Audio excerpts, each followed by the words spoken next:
The interspecies symposium on Gul'drak VII was supposed to be a routine cultural exchange. 1,000 delegates from over 100 planets had gathered beneath the bioluminescent canopy of the Allender spires, where the local flora glowed like submerged stars. No one expected the human to cause an incident. Fredek Zayne hadn't even wanted to come. "I'm a structural engineer, not a diplomat," he'd said, staring at the crumpled invitation on his desk at the Lunar Station Authority. His supervisor, a crabby woman named Harness, had pointed a finger at him and said, "Exactly, you're boring. That's why we're sending you. We can't afford another energy blade dance situation." So he went. Now he was standing at a translucent table in the refreshments chamber, clutching a brown bottle of beer he'd brought from Earth as part of a cultural tasting. He took a sip. It was warm, slightly flat, but familiar. Comforting. Across from him stood a towering alien with skin like slate and eyes like polished opals. It had introduced itself earlier as Voruum, an anthropologist from the Railer Dominion. Voruum had been watching him drink with the intensity of a predator sizing up its prey. "You ferment liquids for ingestion?" Voruum said slowly, as if trying to make sense of something obscene. Fredek nodded. "Well, yeah. This one's called beer." Voruum reeled back a step. Its arms, thin and jointed in too many places, twitched in alarm. "You willingly consume rot. It's fermented. That's not the same as wait. You don't have any fermented foods." Voruum's voice dropped. "We purge all decomposed material. It is a mark of decay, of death." Fredek raised an eyebrow. "You've never even had cheese?" Voruum looked like it might faint. A nearby alien, a feathery biped named Tralix, turned toward them. "Did you say cheese? Is this another human rot?" "Technically, yes," Fredek said. "But it's controlled rot. Delicious rot." Gasps rippled through the chamber. A gelatinous delegate from the Truan Syndicate nearly lost cohesion. Fredek held up the bottle. "Look, it's just beer. People drink it to relax. It's normal." Voruum's voice was strained. "You alter your brain state with decay?" Fredek rubbed his eyes. "Okay, when you put it like that, it sounds bad. But it's not about decay. It's about the chemical byproducts of yeast metabolism." "Yeast?" Voruum whispered, like the word was a curse. Tralix tapped at a floating console and summoned an image of yeast magnified 1,000-fold. Several aliens recoiled. A small, fox-like creature named Janu hissed, "Your kind domesticated microbial rot beasts." Fredek blinked. "That's technically accurate." Moments later, security arrived. 2 towering guards in dark carapace-like suits flanked him. One gestured toward the exit. "You will accompany us for clarification. There is concern your species is engaging in self-harm rituals." Fredek sighed. "This is why I hate conferences."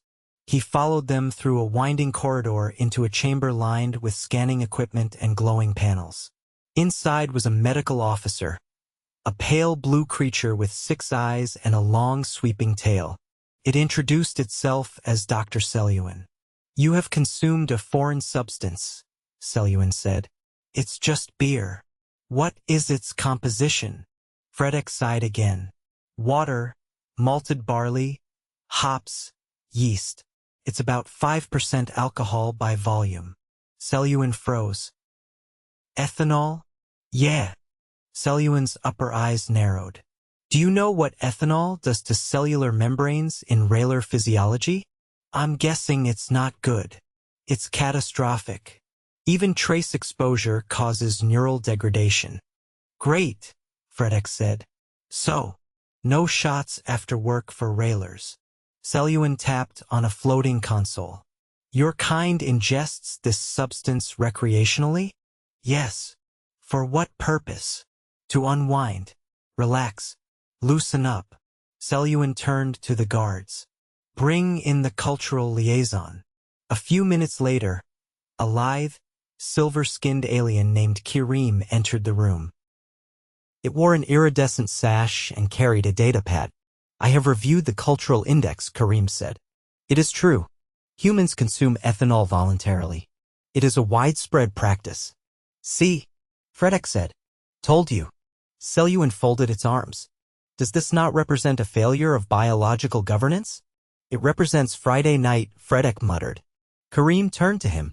You will be asked to participate in a moderated demonstration of this behavior for the high observers.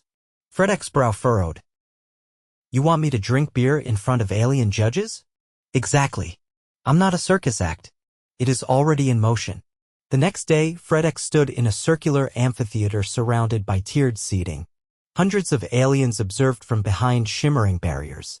A table had been set up in the center, and on it, a 6-pack of earth beer sat chilling in a thermally regulated container. Fredek looked at Karim. You sure this isn't going to cause mass panic? Unlikely.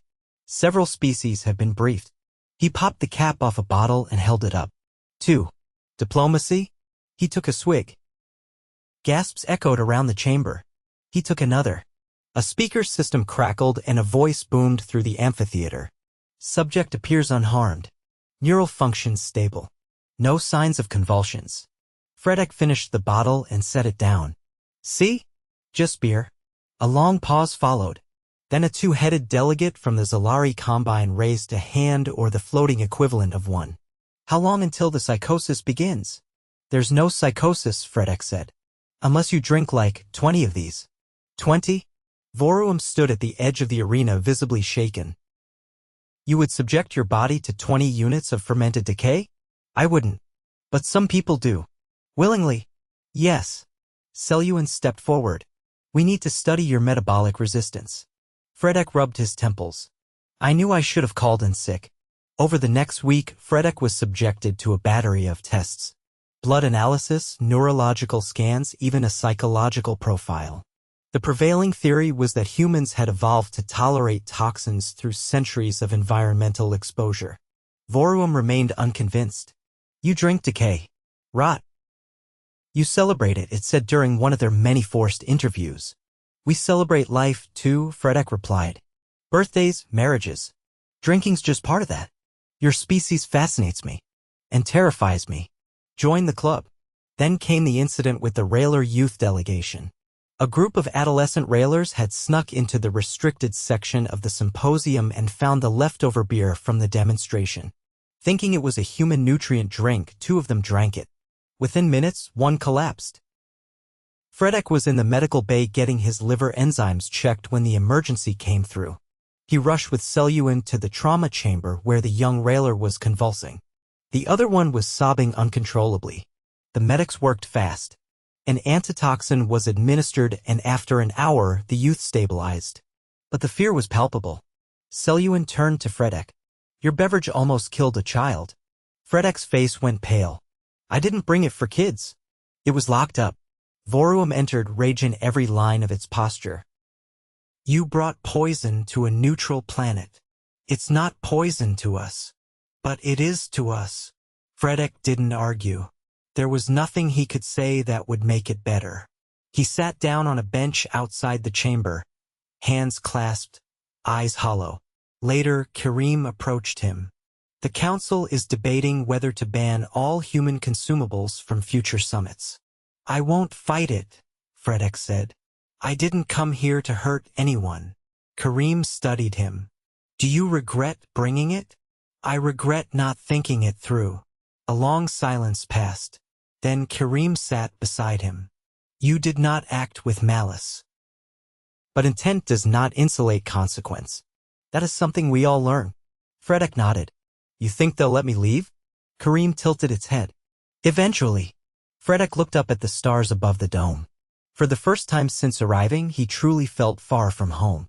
Fredek didn't sleep. The guest quarters assigned to him were sleek and quiet, with a view of the phosphorescent canopy that shimmered like a bioluminescent tide. But the silence felt sharp. Every time he closed his eyes, he saw the pale railer kid convulsing on the floor, limbs twitching like wires in a storm. He kept hearing the panicked clicks of the medics. The way Selyu tail kept coiling tighter around itself. By the 3rd hour of lying awake, he gave up entirely. He pulled on a thermal layer, stepped into the hallway, and started walking. The The spire complex was always active, someone was always up, somewhere, calibrating atmospheric filters or adjusting nutrient cycles. A few alien delegates milled about, most of them giving him cautious glances. He kept his pace steady, unbothered. Mostly, 2 levels down, he found himself back outside the medical wing. It was quieter now. The emergency lighting had been dimmed. He leaned against a curved wall, arms folded, trying to figure out what exactly was burning a hole in his chest. Guilt, probably, but also something harder to name. The door hissed open behind him. "You return to the site of the incident," Vorum said, stepping into the corridor with slow, deliberate movements. Fredek didn't turn. "I wasn't planning to. My legs just brought me here." Vorum approached, stopping a few meters away. "The young one is recovering, but there is neurological residue. Traces of instability. I wish I could undo it, but I didn't pour the bottles down their throats. That is not the point. Your presence introduced the variable." Fredek turned now.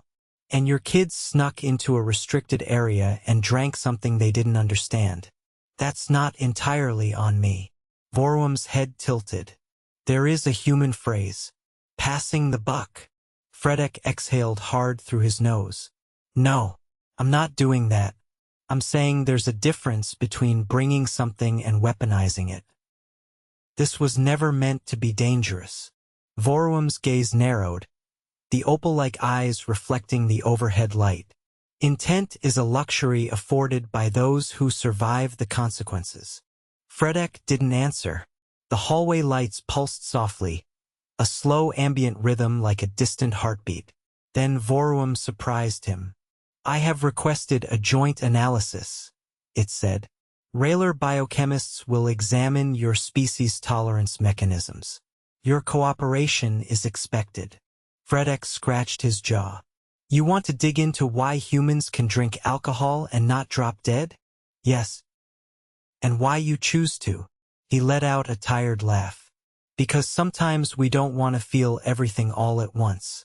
Because life is messy and overwhelming and we like shortcuts to joy. Or to numbness. Depends on the day." Vorum considered that, then walked away without another word.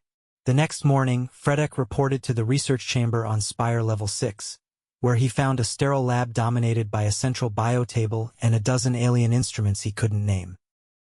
A trio of Raylar scientists had assembled near a transparent console, murmuring in a language that sounded like stones grinding underwater. Selwyn was there too, inputting something into a floating holosheet. When Fredek walked in, she gestured to the reclined examination chair. "Remove your upper layer. Sit. We will begin with a circulatory profile." He complied, shrugging off the thermal jacket and settling into the chair. As the sensors clicked into place around his arms and neck, he winced. "You could have at least offered coffee." Selwyn blinked. "You require stimulant compensation?" "No, just making conversation." She didn't respond. The Raylar scientists moved closer, one of them extending a long filament-like probe that hovered over his skin. There was a slight tingle as it scanned his upper chest, then a soft chirp of data transfer. One of the Raylars spoke without looking at him. "Your liver demonstrates an unusual enzyme saturation. Are you aware of this?" "I eat a lot of chili." They paused. "It was a joke," he said. Another skim began, this one targeting his cranial region. A low thrum resonated in the bones of his skull. Selwyn adjusted a display. "You have engaged in regular ethanol consumption for over a decade. Your hippocampus shows minor wear." Fredek frowned. "I've never had memory issues. Not all changes are perceived by the subject." He looked at the ceiling. "Great. So I've been slowly pickling my brain and didn't even know it." The Raylars conferred briefly, then one stepped forward. "Your species evolved in environments saturated with microbial volatility. It is likely this exposure shaped your adaptive detoxification systems." Fredek sat up slightly. "So we got good at surviving poisoned food?" "Not good," the Raylar said. "Tolerant. There is a distinction." Another probe hovered near his eye, scanning the ocular responses. Selwyn flashed a series of color patterns across the chamber wall. "After 6 cycles," she nodded. Cognitive delay within acceptable parameters. Retinal dilation normal. Heart rate elevated but consistent with stress. You think. Fredek muttered. Zayne deactivated the probes. We have sufficient data for the initial phase. He sat up fully, rubbing at the adhesive marks on his arms. So what happens now? You will be assigned an observation liaison. You are not to consume any Earth origin substances for the remainder of the symposium. A full metabolic detox will be initiated.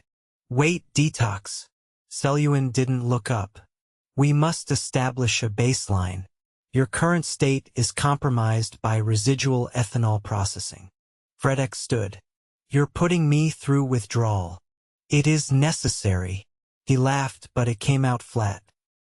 Fantastic. 3 hours later, he was relocated to a smaller chamber near the hydrogarden levels, less foot traffic, more isolation. A quiet place to sweat and shake and regret every beer he'd ever had.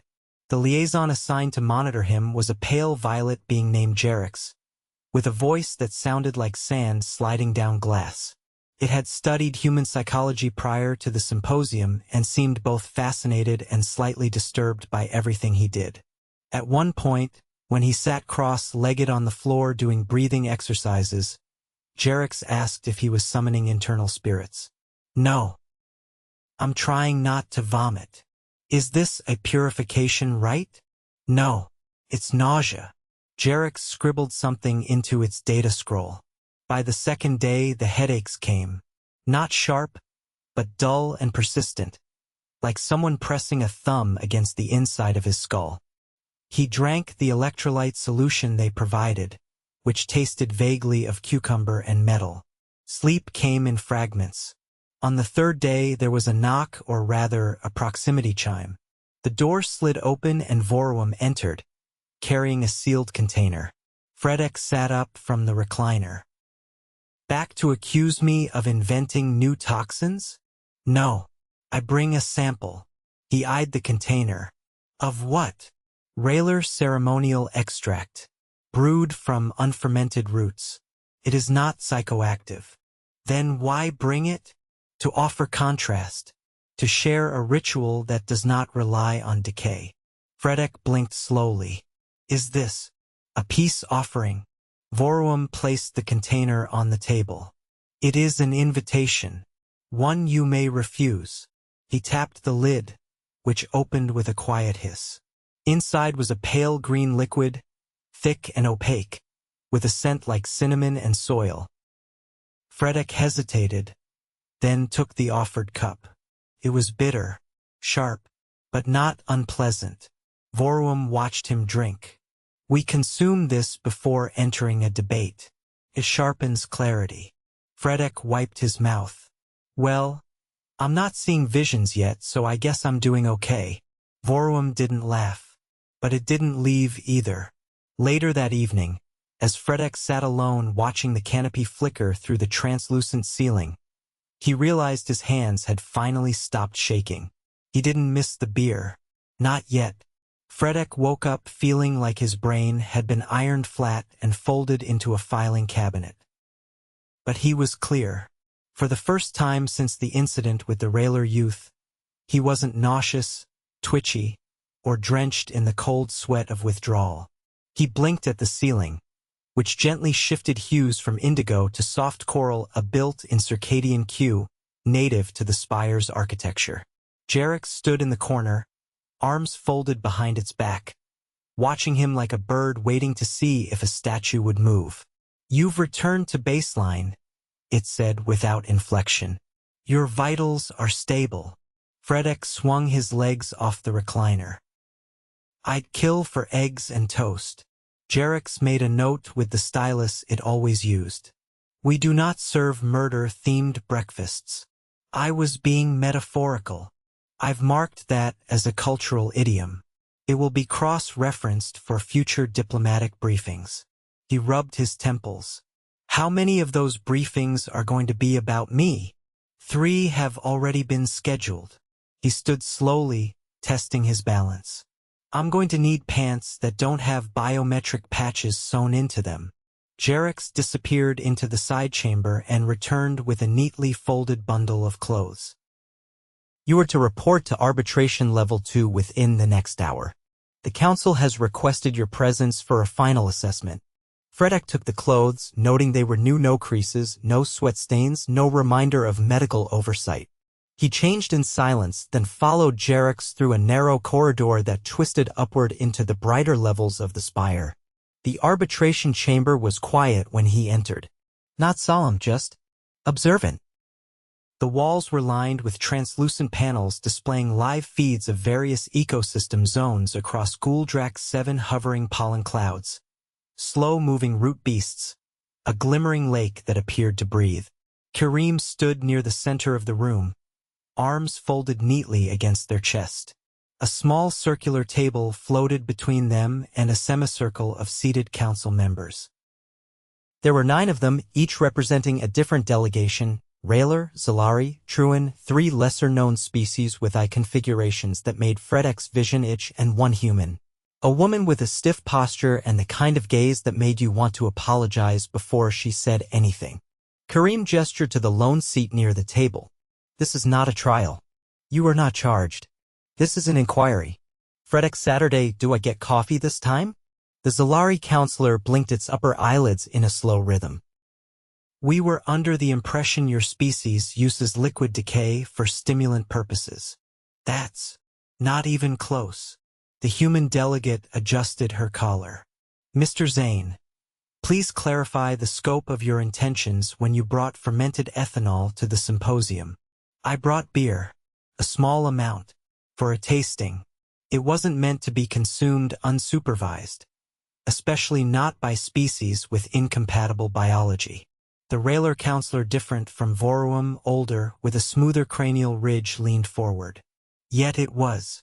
And the result nearly caused a diplomatic fracture. I know. I regret that more than you can measure. Another counselor, one with a body like braided kelp, spoke in a voice that sounded like it was being filtered through water. Your resilience to toxic compounds is unusual. But what concerns us is how casually you treat that resilience. Fredek clasped his hands in front of him. We adapt fast. That doesn't mean we're careless. Just accustomed to walking through fire without assuming it'll burn everyone else too. The Raylar counselor tilted her head. That is a dangerous assumption. I agree. There was a pause. Then Kareem placed a small object on the table, a flattened sphere with a soft amber glow at its center. This is a cultural equivalency token, they said. It is used to record exchanges that require contextual depth. Mr. Zayne has been asked to submit a statement for archival purposes, to be used in future interspecies preparation modules. Fredek blinked. You want me to give a speech? An explanation, Kareem said. From your perspective. Unfiltered. The token dimmed slightly. It was recording. Fredek took a breath. When I was a kid, I watched my uncle pour vodka on a bee sting. Then drink the rest. Same bottle. He said pain should be symmetrical. That's not science, but it tells you something about us. We don't separate suffering from celebration the way you might expect. We live close to the edge. Sometimes on purpose. The token pulsed once. We don't drink because we want to destroy ourselves. Not most of us, anyway. We drink because we're trying to connect, to slow down the noise, to remember, or forget. It's messy, yeah, but not malicious. He looked around the chamber. We're not trying to contaminate you. We're just trying to share the parts of us that helped us survive things we couldn't name. Silence settled over the chamber like dust. The Raylar counselor finally spoke again. That is sufficient. The human delegate leaned back, arms crossed. The incident will be logged. Additional safety protocols will be developed for future exchanges. But you are not to be penalized further. Kareem nodded toward him. You were released from medical observation. Your diplomatic record will note cooperation under duress and full procedural compliance. Fredek stood. So, I can go. You may explore the spire freely, Kareem said, within the bounds of revised access zones. He didn't argue. Hours later, he wandered through the open terrace gardens along the northern ridge of the spire. The air was thinner here, scented faintly with the oils of alien vegetation. He leaned against a railing carved from translucent mineral and stared out over the rolling blue canopy below. Voruum approached without announcement. The stride was slower than usual. "I reviewed your statement," it said. "There is poetry in your rationale. Accidental poetry, maybe. That does not diminish its impact." They stood in silence for a while. Then Voruum said, "The youth who consumed your beverage has regained full neural stability. The recovery was atypical. Rapid." Fredek glanced over. "Why?" "Regular medicine has never accounted for neuroplasticity triggered by foreign compounds. Your substance caused a temporary synaptic rerouting. We are examining this." "You're saying beer helped?" "I am saying your species' recklessness occasionally reveals opportunity." Fredek let out a slow breath. "Guess that's our legacy. Chaos with a side of innovation." Voruum's eyes shimmered in the fading light. "There are worse legacies." A soft chime echoed from a distance. The day's cycle was ending. Lights along the terrace slowly dimmed, replaced by low-spectrum guidance strips. Fredek turned to head back. "Voruum," he said over his shoulder, "if you ever visit Earth, I'll buy you a drink. Not fermented." "Promise." Voruum paused, then nodded once. "I will consider the invitation." Fredek walked away, hands in his pockets, the scent of alien flowers trailing behind him. No buzz, no haze, just clarity. And for once, that was enough.